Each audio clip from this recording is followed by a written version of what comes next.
but you see how the whole world is we're talking about the nevuah, the prophecy of Gog and Magog, like where the whole world will be aligned against the Jews. You almost see it. You can see it, yeah. Crystallized. Yeah, you really see it crystallizing. It's frightening. But okay, let's get going. So page 440. We're moving fast. 440, the last two words on the page. We'll actually turn the page. Right, we'll turn the page. Pasuk says, Vayiru es 442. There you go. Vayiru es Elokei Yisrael. They, who is they? So the they is referring to the people of the previous pasuk. In the previous pasuk, the Torah tells us that Moshe, Aharon, Nadav, Avihu, and the Ziknei Yisrael went up to the top of Har Sinai. That's the previous pasuk, okay? That's pasuk tes. Vaya'al Moshe, v'Aharon, Nadav, Avihu, v'Shivim, Ziknei Yisrael. And then it says, Vayiru, Eis Elokei Yisrael. They saw the God of Israel. Right? They saw the God of Israel. V'tachas raglav, and what did they see under his feet? Kima'aseh livnas hasapir. The English translates it as the likeness of a sapphire brick. They saw under his feet the likeness of a sapphire brick. Uke'etzem hashamayim latohar. And it was like the essence of the heavens in its purity. Now, so we're gonna, well, actually the next sentence goes with it, and then we'll come back and try to understand it. V'el atzilei b'nei Yisrael lo shalach yado. And against the atzilei b'nei Yisrael, we're not going to translate that for right now, but against the atzilei b'nei Yisrael, lo shalach yado. He didn't send his hand. Who didn't send his hand? God didn't send his hand. Vayechezu es ha'elokim, and they gazed upon God, vayochlu vayishtu, and they ate and they drank. Okay, that's the end of this section. But what's going on here? We know we have another pasuk. I want you to go to chapter 33, verse 20. I know we're going back, but we're going ahead, right? Chapter 33, verse 20. We're jumping up. Obviously, we're not there yet, but yeah. What does it say? Chapter 33, verse 20. Pasuk tells us in Kisisa, right? This is after Bnei Yisrael have been forgiven. All right, after Bnei Yisrael have been forgiven, Moshe asks to see Hashem. Right, what does Moshe say? Moshe says, right? Vayomer Hashem el Moshe, gam es hadavar hazeh asher dibarta e'aseh. Right, I will do this thing that you have asked, meaning I will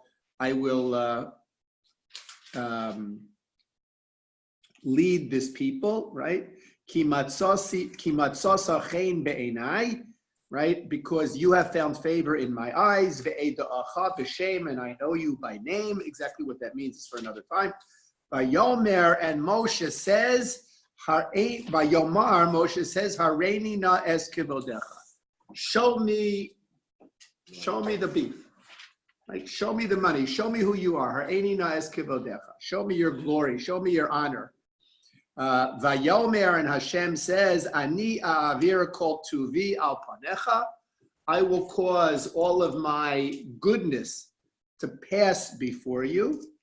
V'karasi b'shem Hashem lefanecha, and I will call out with the name of God before you. V'chanosi es asher achon, and I will show grace, chen, to those who I choose to show grace to. V'richamti es asher arachem, and I will show mercy to those whom I choose to show mercy to. right? A very complicated passage here, but we're going to get there one year in Yirtz Hashem. So I'm interested in the next pasuk. Vayomer, and he said, meaning God said, Lo to Moshe Rabbeinu, Lo suchal lir'os es panai, you are not able to see my face or my essence, my panim, that which is inside of me, ki lo yir'ani ha'adam v'chai, because a person can't see me and live. Now, what does this mean? It means, lots of different interpretations. We could understand it to, well, let me ask you, what do you think it means? Ki lo yir'ani ha'adam v'chai. What do you think it means? Be concrete or metaphysical. I would go with metaphysical. Well, just explain it to me in a pshat way. All right, so Just pshat, simple pshat. even when the people heard God's voice, it was too much for them. So if you see God's essence, you can't deal with it. It's like a burning fire. It's beyond your capability. And what will happen? Your soul will You'll die, pass away. right? You'll die, right? That anybody who is exposed to this panim of HaKadosh Baruch Hu, right? Not to his face, so to speak, but to his essence. Anyone who is exposed to the panimius, the essence of HaKadosh Baruch Hu, it is something that we can't Deal with. Almost comprehend or tolerate, and we stop living because we've experienced something which is not of this world. And since we've experienced something not of this world, good shot, right? Since we've experienced something not of this world, we can't be here. It's like when the four rabbis went to the cave or the situation where they were exploring the Zohar. They went into which is- Pardes. Which is Pardes, exactly. And it's a minuscule sliver of what the whole essence is. This is just a, And only Rabbi Akiva and only came one out. got out. Correct. Only Rabbi Akiva came out unscathed. All right. So we have this idea that we can't grasp the panimius of Hakadosh Baruch Hu. It's impossible, right? It's impossible. Ki lo yir'ani ha'adam v'chai. A living person is too confined in the finite world to be able to appreciate the infinite. Whereas it's beyond our capabilities. It's like going into a furnace that's 1,000 degrees hot. You can't tolerate it. Right. It's almost like right? Like a dog whistle, right? Dogs can hear a dog whistle, but we can't hear a dog whistle. Right? We're not equipped, we're not built to be able to hear that dog whistle. Right? So we're not built to be able to grasp, to be able to experience the panimius of HaKadosh Baruch Hu. We can see God after he passes through. In other words, we can look back and say, oh, that's something that God did. We have that often in our lives, right? We have it often in our lives that we look at something and we say, oh, God must have done that, right? Or it becomes clear to us now that 20 years ago, when we made decision X, Y, or Z, that was part of God's plan for us, right? We see it after it passes us by. Then we see it, right? But we don't understand the panimius of HaKadosh Baruch Hu in the midst of it. And if we insist on it, then we lose our life, so to speak.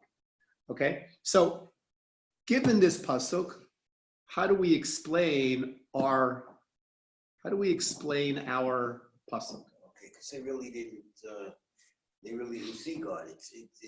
Okay, so first of all, number one, they didn't see God because it's impossible, right? They didn't see God. Kilo yir'ani ha'adam v'chai. They didn't see God. Now, what is it? Then why would the Torah say vayiru, that they saw, right? Es Elokei Yisrael. Well, they could have seen the effect. Like we say that God is like a light, a one color light. But in this world, it goes through a prism, and you see all different representations of God. So maybe some of the things that they saw the thunder, the lightning, all these things that they saw at Mount Sinai. So they saw from God, part of God. Well, this was not. They saw more that these Nadav, Aaron, Nadav, Avihu, and the Shivim Zakanim saw more than the lightning and thunder. Everybody saw the lightning and thunder, right? Everybody saw the lightning, right? Saw the thunder, heard the lightning, however that expression goes, right? Everybody experienced that. These people experienced something else. Some sort of transcendental sense or feeling that they had, that they recognized that they were in space or something, meaning, but clearly they didn't physically see it, but they still knew emotionally, beyond the senses that they were there. Okay, so let me share with you. I share with you a Gemara from Maseches Yevamos. The Gemara in Maseches Yevamos says as follows. Kasuv Echad Omer, one pasuk says, Ki lo yirani ha'adam v'chai. That's the pasuk that we just learned, right? The pasuk from Ki Sisa, where HaKadosh Baruch Hu responds to Moshe Rabbeinu's request by saying, person can't see me and live, or a living person can't see me. The Kasuv Acher Amar, and yet there's another pasuk in Yeshayahu, where the pasuk says, where the Navi says, Va'er'eh es Hashem Yoshev al kisei ram v'nisa. What did Yeshayahu say? Isaiah said, I saw God sitting on his throne. Says the Gemara in Yevamos, how can both of these verses be true? Right? If you can't see God, how did Yeshayahu see God? Saw him in the vision. Right? So the Gemara resolves it by saying, Lo kasha, not a problem. Kiditanya, we can explain what seems to be a contradiction by referring to the following verse, right? By referring to the following verse. What's the following verse? So the verse is not a verse, but referring to the following concept.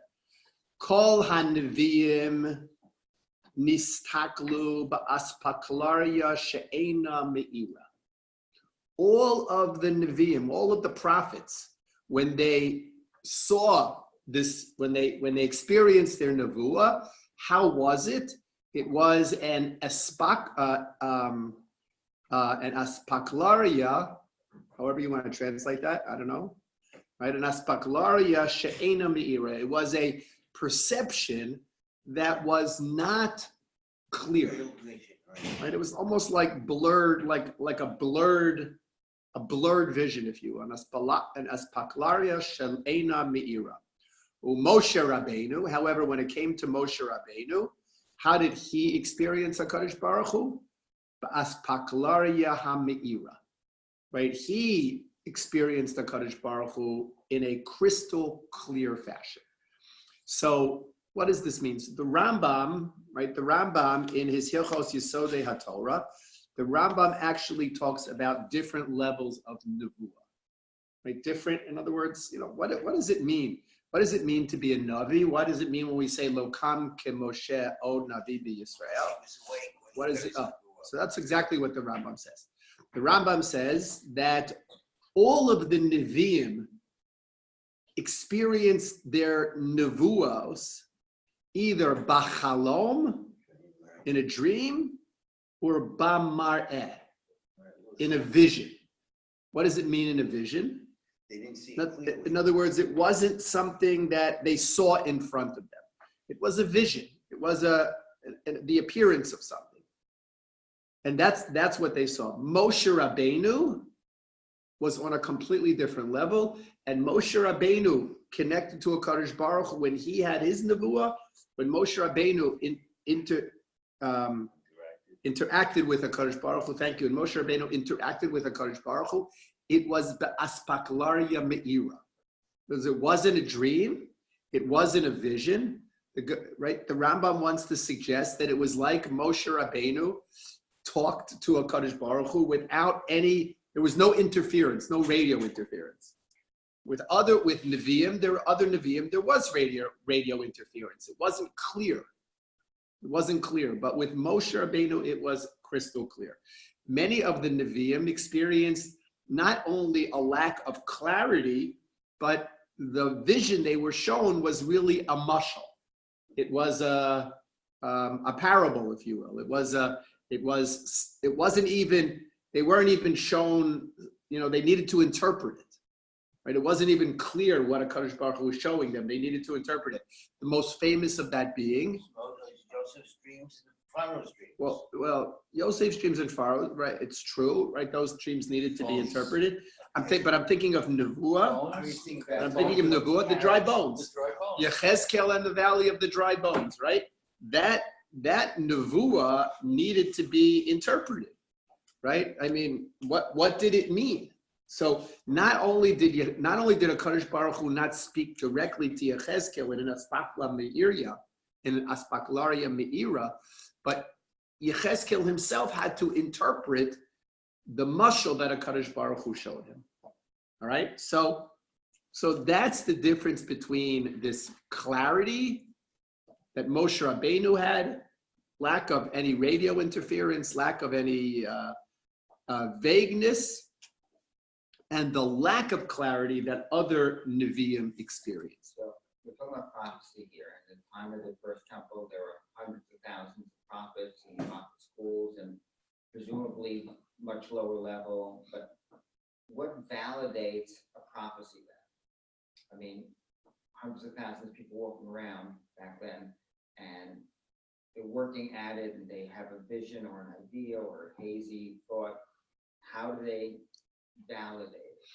So the Rambam continues to talk about how do we know that a Navi is a real Navi. Right? It can't be contrary to what's already there. Right, but he has to give a sign, some kind of siman, and that siman is realized. There's a mechanism, because otherwise, what's to stop anybody from saying, "Oh, I had a vision. Kadosh Baruch Hu told me I'm supposed to be in charge of everybody." I mean, whatever it is, right? So there's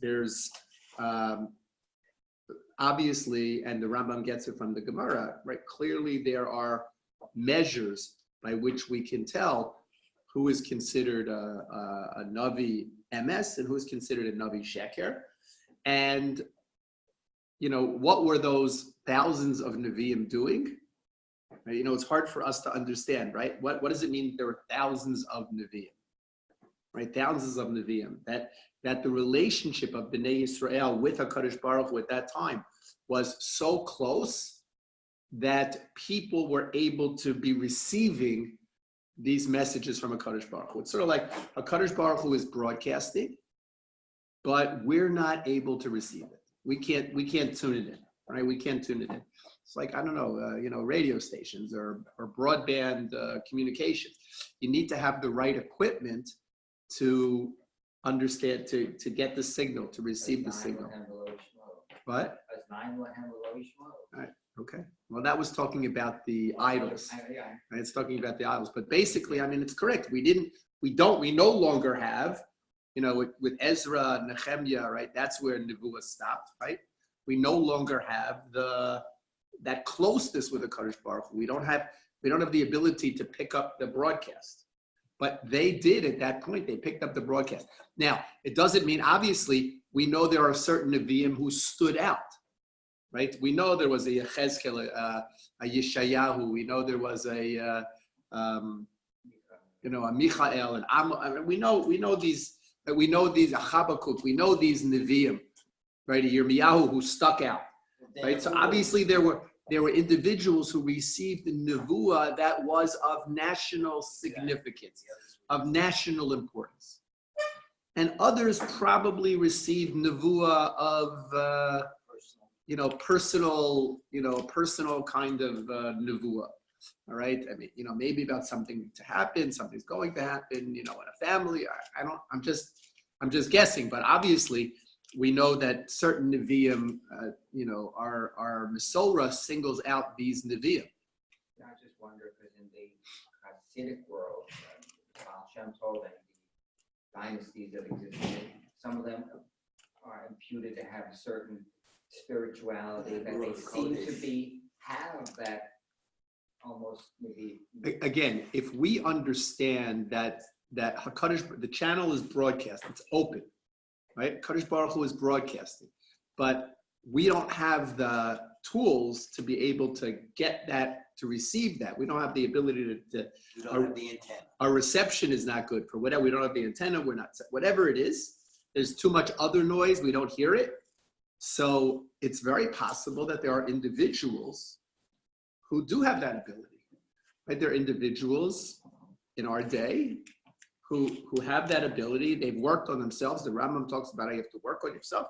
They've worked on themselves and they've reached a level at which, they pick up the broadcast. Now, how they pick up the broadcast, they pick it up clearly, how they pick it up is a whole different question.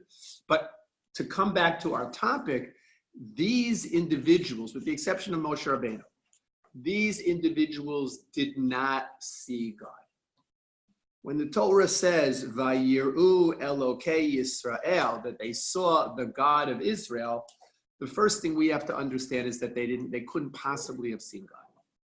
And the Meforshim tell us, Rashbam and others, they didn't see God. They had a prophetic vision. Exactly what that prophetic vision consisted of. So that is how the verse continues. And what is it? So first of all, let me just begin on the Elokei Yisrael. It doesn't say they saw God. What does it say they saw? The God of Israel. They experienced the uniqueness, if you will, of the relationship between God and the Jewish people. What immediately preceded this, according to the way it appears in Chumash? What immediately preceded this was the Aseret Zadibros. It was a bris, it was a covenant, right? They experienced the Elokei Yisrael, right? They experienced, they understood that yichud, if you will, that connection, the very specific connection between God and the Jewish people. The Rashbam says wherever we have in Chumash a bris, we're going to see afterwards a yichud of HaKadosh Baruch Hu to the Jewish people. In other words, the fact that we and HaKadosh Baruch Hu enter into a bris, whether it goes back to the bris bein HaBesarim, whether the bris that Abraham Avinu made with HaKadosh Baruch Hu made with Abraham Avinu, or any of the other numerous bris tov that we read about in Chumash, right? When we read about that, says the Rashbam, what usually follows is a reference to the yichud of HaKadosh Baruch Hu with Bnei Yisrael, a reference of how special this relationship is between HaKadosh Baruch Hu and Bnei Yisrael. That's why the pasuk says, "Vayiru Elokei Yisrael," not Vayiru Elokim. They didn't just see God. They didn't just experience God. They experienced Elokei Yisrael. They experienced the intensity of the connection between HaKadosh Baruch Hu and Bnei Yisrael. Lahavdil, when people enter into an agreement, they enter into a contract, they reach an agreement about something, what happens? Let's have a l'chaim, right? In other words, when people connect, there is that sense of appreciating the connection, rejoicing in the connection. Okay, in perhaps its most fundamental form, that's what Simchas Chasan V'Kala is, right? We are being misamech the Chasan and Kala because we're happy at the connection between the two of them. What is the connection between a Chasan and a Kala? It is unique. This Chasan and this Kala, right? It is unique. It's nobody else. It's just the two of them. So that generates a certain simcha. But we can even understand it from the perspective of an agreement, right? There's an agreement. People make an agreement. Okay, so there's a certain simcha that follows that agreement. A certain simcha that follows that agreement. That is the idea here, that Kadosh Baruch Hu, after entering into this bris with Bnei Yisrael, the Nadav and Avihu and the Ziknei Yisrael saw this celebration, right? They saw this uniqueness. They saw this connection. And I'm not exactly sure how to translate the word yichud, right? The word saw. Designation, or they experienced, they understood. like the English expression, do you see what I'm saying? Exactly. Right? You see what I'm saying? Doesn't mean do you see the words. It means do you understand what I'm saying? Okay, so that's number one. Number two, the tachas raglav kima'aseh livnas hasapir. And under his feet was the kima'aseh, like the likeness of a livnat hasapir, of a sapphire brick, right? Like the likeness of a sapphire brick. So the Medrash, if you look at Rashi here, Rashi quotes the Medrash. Rashi is the fourth line down, page 442 in the right column. Kima'aseh livnas hasapir, says Rashi, Hi hayisad lefanav b'sha'as hashibud. This was before him. In other words, it was under his feet, so to speak. When you say somebody's under your feet, what does that mean? It doesn't necessarily mean that they're literally under your feet. It means they're right there, right there. You know, you can't move without, right? You know, correct. Okay, so Rashi says that as long as Bnei Yisrael were going to be in Shibud, HaKadosh Baruch Hu had this brick in front of him, Liskor Tzarason Shel Yisrael, Shahayu Mishubadim B'Maaseh Leveni. That what? Why did HaKadosh Baruch Hu have this sapphire brick?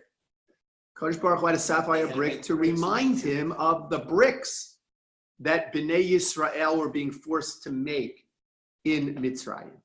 So interesting. Why sapphire? Because Torah, the Ten Commandments were made out of sapphire. Okay, so why was there a sapphire brick? Because that way he talked about the shibud and he talked about the I mean, why didn't he have a regular brick? replace it. Why didn't he have a regular brick? The Ten Commandments would replace the Diamond or any other. I mean, I don't know. I didn't see any Mefarshim on this, but my thinking is that Mark is right. The luchos, the original luchos were made out of sapphire. That this was considered a precious. In other words, this is the original luchos were directed from Hakadosh Baruch Hu to Bnei Yisrael.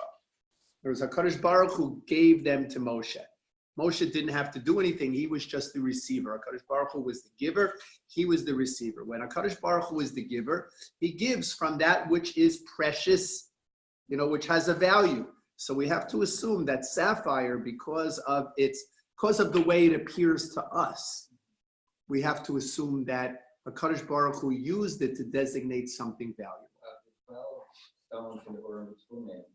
Is one of them a sapphire? And if so, I don't know. I think so. And then I'm just wondering which is considered most valuable, because I know that there's a story about the one stone that they needed, and I don't think it was a sapphire. I don't believe that it was sapphire either, but we can look through it and see, but clearly sapphire, look, obviously in a HaKadosh Baruch Hu's world, however we want to understand that, sapphire is as meaningless as gold is, which is as meaningless as, it's all meaningless. It's for us. Right? It's all meaning, but what's being described here is something to which we attach a value, right? That we want to say that HaKadosh Baruch Hu is remembering Bnei Yisrael, using, imagine a sapphire brick.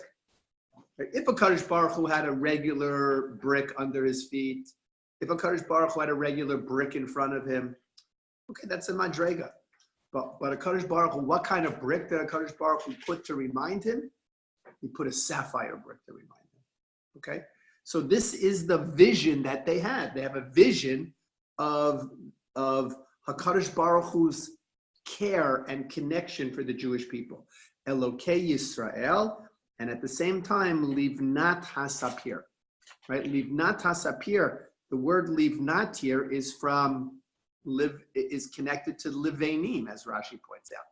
Rashi is quoting the Medrash in Vayikra Rabbah. The Medrash in Vayikra Rabbah discusses this. The Medrash it's an interesting Medrash. The Medrash comes, if you will, the Medrash is brought down initially to explain the word kima'aseh. Kima'aseh. What should it say? Should have said, V'tachat raglav ma'aseh, and right, and something that was made. What does it mean, kim ma'aseh? It wasn't really a sapphire brick, but it appeared maybe. Well, so the Medrash actually takes a little bit of a different approach. And the Medrash says where the Medrash is connecting this to the pasuk that says that we should not do kima'aseh eretz Mitzrayim, right? We shouldn't do kima'aseh like the deeds of Mitzrayim. Why doesn't it just say we shouldn't do the deeds of Mitzrayim? What does it mean we shouldn't do like the deeds? So the Medrash says, the Medrash goes on and interprets this kima'aseh to mean that it wasn't just the brick, but HaKadosh Baruch Hu had in front of him all kinds of brick-related things. In other words, Kadosh Baruch Hu had a basket, right? The basket that they would collect the straw in, right? That they needed. Kadosh Baruch Hu had a container with sand in it. In other words, Kadosh Baruch Hu didn't just have the brick, but Kadosh Baruch Hu had all of the different elements there. Kim Ma'aseh, we're not talking just the brick, we're talking about everything that was involved in making that brick. So when HaKadosh Baruch Hu tells us that we shouldn't do Kim Ma'aseh Mitzrayim, like the actions of Mitzrayim, what does it mean? It means, says the Medrash, that we shouldn't do any of the things that even lead to the actions of Mitzrayim. Mitzrayim was the most immoral place in the world at the time. Right? Today, it maybe is a little bit closer to Great Neck, right? The most immoral place in the world. And what we were forbidden was not just those acts of immorality, but when it says Kima'aseh, the Medrash wants to say we were forbidden anything that would lead us down the path of those acts of immorality. And that's how we need to be. We need to not only refrain from the prohibitions, but we need to set up these guidelines, these signposts, these fences to prevent us from going down there. I was reading this up here was the one in the second row was the middle round. It wasn't. Didn't we have a reference? Couple of sessions ago about a sapphire throne, the bunny phone sitting on the sapphire throne. We didn't mention that. There is reference to HaKadosh Baruch Hu's kisei being sapphire. That's one kind of, so maybe it's like a materials designation that is apropos to the Kadosh Baruch Hu's glory, which in essence this was a representation of. That makes sense. And then the second comment is that Onkelos seems to downplay the whole sapphire thing. Up to that Eben, Ke'ovat Eben Tova. So it's interesting. The Vilna Gaon, the Ibn Ezra brings the Vilna Gaon. It's either the Ibn Ezra. I'm sorry, Rav Sadia Gaon. The Ibn Ezra brings Rav Sadia Gaon, who said that Rashi's looking at this, meaning the Medrash in Vayikra Rabbah that looks at this as livnas, meaning a brick, from livenim, is not reading it correctly. Sadia Gaon says it's from the word lavan, right? Lavan meaning white. And how does the Vilna Gaon, how does the Rav Sadia Gaon understand this? He says livnat hasapir, that the brick, the sapphire brick radiated. In other words, like crystal, meaning when you look at crystal, right? You look at crystal, you don't see with you can't see the essence of it, right? It's got all different angles and reflects light differently, and you don't really see the essence of it. That's the idea here, says Rav Sadia Gaon, that they didn't really see the essence. They saw the reflection. They saw, they saw this whiteness, this brilliance, but they didn't fully understand what they were looking at. Parallel to God, that they didn't really see him. Correct. That's correct. That's correct. That's correct. I mean, Rav Sadia Gaon is understanding this to mean that this is what it means when it says they didn't see him. Right. Right. And then again, only people, you could buy a diamond that you think is perfect and that somebody can look at it and say, but you can look at it and say it's perfect, right? Because you have to know what you're looking. So it's the same idea is that they were overwhelmed by the brilliance of this crystal, so to speak.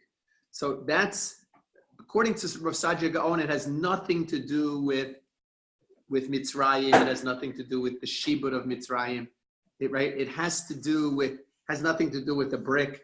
It has to do with that the whole experience, right? The whole experience, v'tachas raglav k'maaseh livnas hasapir, right? That sort of emanating from beneath HaKadosh Baruch Hu was this brilliance that they couldn't see through, right? They could see the brilliance, but they couldn't see the context, the content of the brilliance. I read it, it says under his feet it didn't say was a sapphire brick. It says with the likeness of the sapphire brick. Correct. That's how I'm saying, looking at the word likeness of. Well, that's how the English translates kit, right? Kit maaseh, like the act of it. In other words, like the object of a sapphire brick. Like radioactivity, like the glow of radioactive kind of thing. It's lit up. It's like a nuclear reactor. It's light comes from the. Okay, and maybe I don't think any of us can understand, the depths of what's being projected here. But what Rav Sadia Gaon is saying is presenting a very different perspective, a different view than that of the Medrash, right? Because the Medrash is saying this is Kadosh Baruch Hu. What the Nevi'im saw was a Kadosh Baruch Hu's expression of Imo Anochi B'Tzara, that I am with Bnei Yisrael when they are going through difficult things, right? I'm with them. I'm there. I feel for them. They're not alone. Imo Anochi B'Tzara. Interesting explanation as to why when we comfort a single mourner, we don't change the grammar.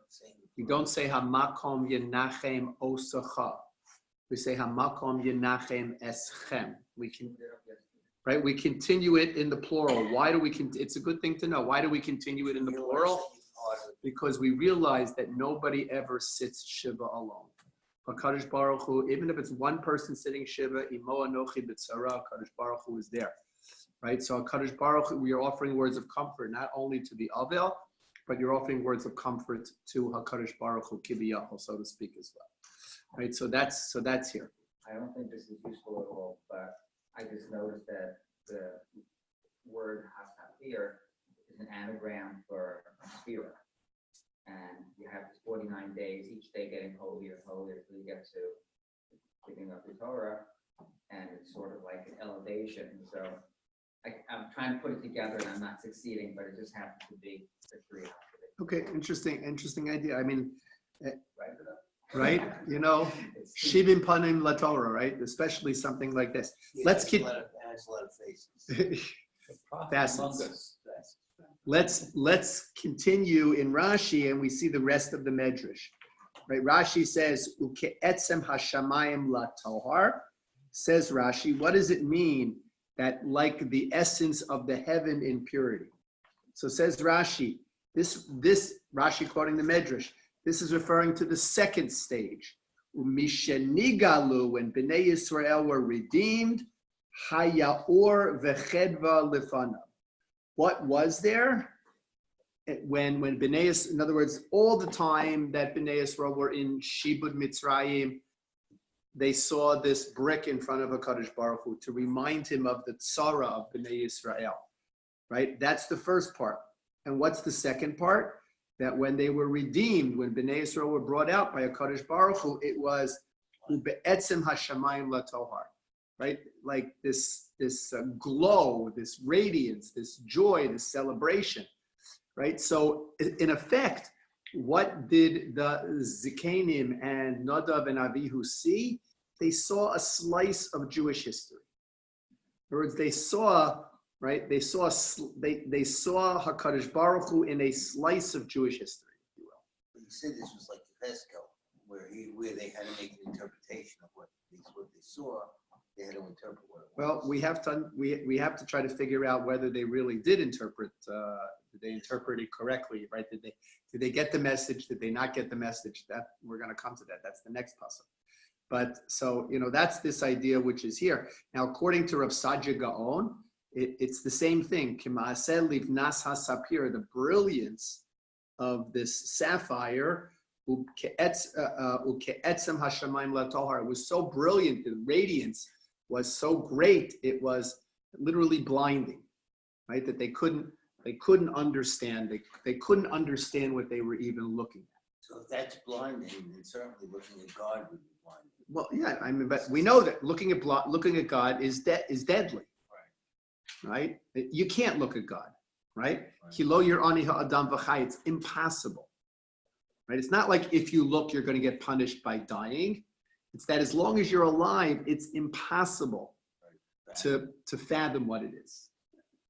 When we leave this world, we'll have a better understanding of things, right? But now it's impossible. You had 74 people up there? 74 people, And correct. they saw a sapphire, and they each saw it differently, presumably. And the funny thing about a sapphire is, from a scientific point of view, is that what does a sapphire look like? If a sapphire is a corundum, which basically means it's in the family of rubies and sapphire. Ruby is red. Any other color corundum, which is the second hardest stone next to the diamond, different impurities make it different colors. So if it's green or blue, which most people think of it, or yellow, anything else is a sapphire, meaning that all 74 of them could see the same thing and see a different color. See a different color of it. Interesting. I mean, that's just modern science. I don't know if Interesting. that's the right Maybe. word for it. I mean, They couldn't see, look at the Kadosh Baruch Hu. That's why probably said Takas Ragla. That's what their eyes were attracted to, because the vision has to be below the Kadosh Baruch Hu that they can't continue to look at it. right. Well, correct. I mean, that's how we at the beginning, Michael, we spoke about what, that how can it be Vayiru that they saw as Elokei Yisrael? You can't. So we're talking about the Rambam's different levels of Nevuah, and they experienced something here. And the question is, what did they do with that experience? Right? This was clearly something that was beyond the ordinary. Right? The ordinary was thunder and lightning. This was clearly something that was beyond the ordinary. What did they do with it? So let's look at the next pasuk. V'el atzilei b'nei Yisrael lo shalach yado. Right? And to the atzilei b'nei Yisrael, meaning to these leaders of the Jewish people, lo shalach yado. HaKadosh Baruch Hu did not send out his hand. Meaning HaKadosh Baruch Hu didn't patch them. Says Rashi, from the fact that the Torah tells us that HaKadosh Baruch Hu didn't do it, what do we learn? That they were deserving of it. Look at Rashi. Right? It's the Rashi right in the middle of the page. Lo shalach yado michlal shahayu ru'uyim lihishtalech bahem yad. In other words, these atzilim, these leaders, right? These shivim zikanim and Nadav and Avihu, right? They were deserving of getting a patch.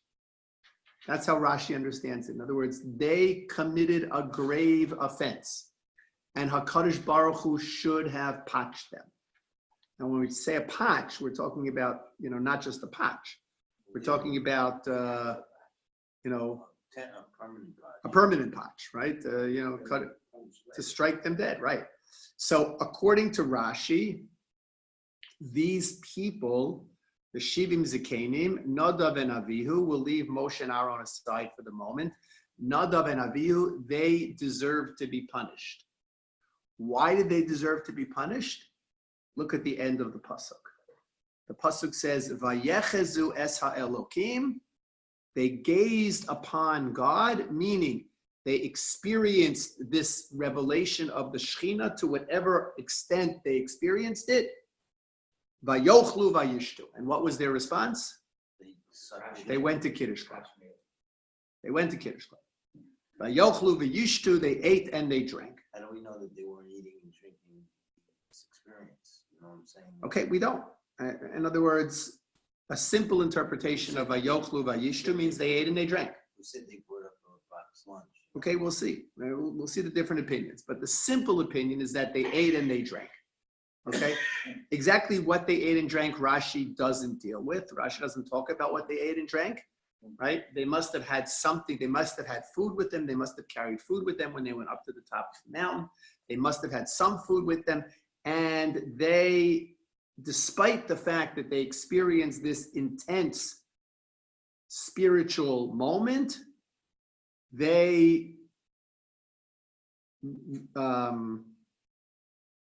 to go back, they went back. What's the word I'm looking for? Begins with an R. Regress. Thank you, Michael. Gosh, I don't know what's going on there. They regressed to the physical. In other words, they couldn't stay on that level of the spiritual, right? They regressed back to the So physical. this is like the opposite emotion. When you got told that you didn't drink. Correct. But Correct. the English translation is biased because it uses the word, says Vayochlu Vayishtu, and they translate it as yet, which really gives it a spin that it was the wrong thing to do. Correct, which is Rashi's interpretation. Right. In other words, right, that clearly, the English has to choose something. Right. Right. I'm saying if I read it for straight in Hebrew, I would not have come up with that at all. Correct. That's correct. That's the whole point of a translation being not only a translation, but also an explanation. In general, they use the Rashi to. Right. So Vayochlu Vayishtu, Rashi says that the fact that it says Vayechezu es Elokim, that they gazed upon this vision, right, and yet they reverted back to the physical, means they were deserving of punishment. But says Rashi, God didn't punish them here because he didn't want to mar the simcha of Matan Torah. Imagine what would have happened if the Shivim Zikanim and Nadav and Avihu would have died on top of the mountain, what that would have done to the entire experience of Matan Torah. So Kadosh Baruch Hu didn't want to do that. Says Rashi, Velo shalach yado. He didn't send his hand against them now, but he did it at another time. He did it by Nadav and Avihu, we know, in the Chanukas HaMishkan, B'Yom HaShmini. And the cause and effect for not having a Correct. This is probably the real reason. And where did he do it for the They Zikanim? burned. They were burned. Right. So look at Rashi. Rashi tells us, quoting the Medrash, Rashi says, does Rashi say it here? Hold on. No, Rashi doesn't bring it here, but I'm remembering who brings it. Hold on a second.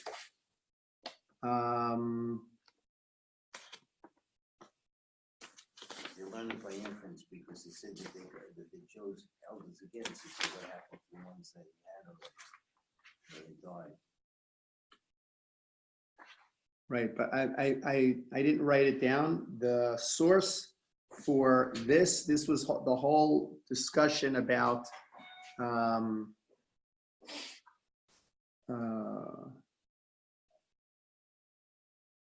Torah tells us that the fire burned b'ktsei hamachane. Right, the fire burned b'ktsei hamachane. What is b'ktsei hamachane? At the edge of the camp. Rashi understands it to mean b'katzine hamachane. What is a katzin? Katzin's an officer, the leader. The fire burned. The Kadosh Baruch Hu caused the fire to burn among the leaders. The Zikanim, they were killed. Right, they were killed as a result of what happened here on Matan Torah. Right, what happened here on Har Sinai. That's when they were killed. So the interesting thing is both Nadav and Avihu and the Zikanim died of burning. Correct. So maybe that's what they experienced, the fire, That's what radiance. Okay. Now again, Rashi tells us that there's another interpretation. Rashi says, "V'unklus lo tirgame came." That unklus, says Rashi, doesn't translate it this way, but rather atzile lashon gidolim. Unklus translates it as Gidolim, that these were great people, meaning that what? That what they did was good, right? How can eating and drinking be good in the spiritual experience of what happens? So some say, it, like Mark wanted to say earlier, that they weren't physically eating and drinking, but they had as much satiation. In other words, their experience in having this vision was as if they had a good steak and a glass of scotch and a cigar. I don't know, right? In other words, it was as if they were satiated physically. The only kind of pleasure that we can truly experience is a physical kind of pleasure. That's the connection between food, right? Ein simcha ela b'basar v'yayin. This is the connection for us, right? We experience that simcha through the physicality of eating and drinking. The fact that we do so much eating and drinking over Yom Tov is not a coincidence. It's there because that's how we experience the simcha, right? It's also how we experience a lot of weight, but that's how we experience the simcha. So according to Onkelos, we'd have to say that vayochlu vayishtu means they ate and drank the experience, right? Not that they actually physically ate and drank, but that they ate and drank the experience. One other interpretation, we'll stop with this. There's one other interpretation, that's the Ramban. I've never seen anywhere else where those words are like the immersive. I don't think so. But we'll do the Ramban, and the Ramban says they ate and drank karbanos. Because what happens prior to this? Prior to this, we read about karbanos, right? So they ate and drank karbanos. It was part and parcel of the spirituality. In other words, they offered karbanos, right? They offered sacrifices, and they were now fulfilling this spiritual component by eating the sacrifices. Because the shlamim have to be eaten. The olos completely were burned, but the shlamim had to be eaten. Bulls, slaughtered bulls. Right. It was so good. It was shulas, so they were eating. Why does it say lo shalach yadav? And why didn't God? In other words, that God allowed them to have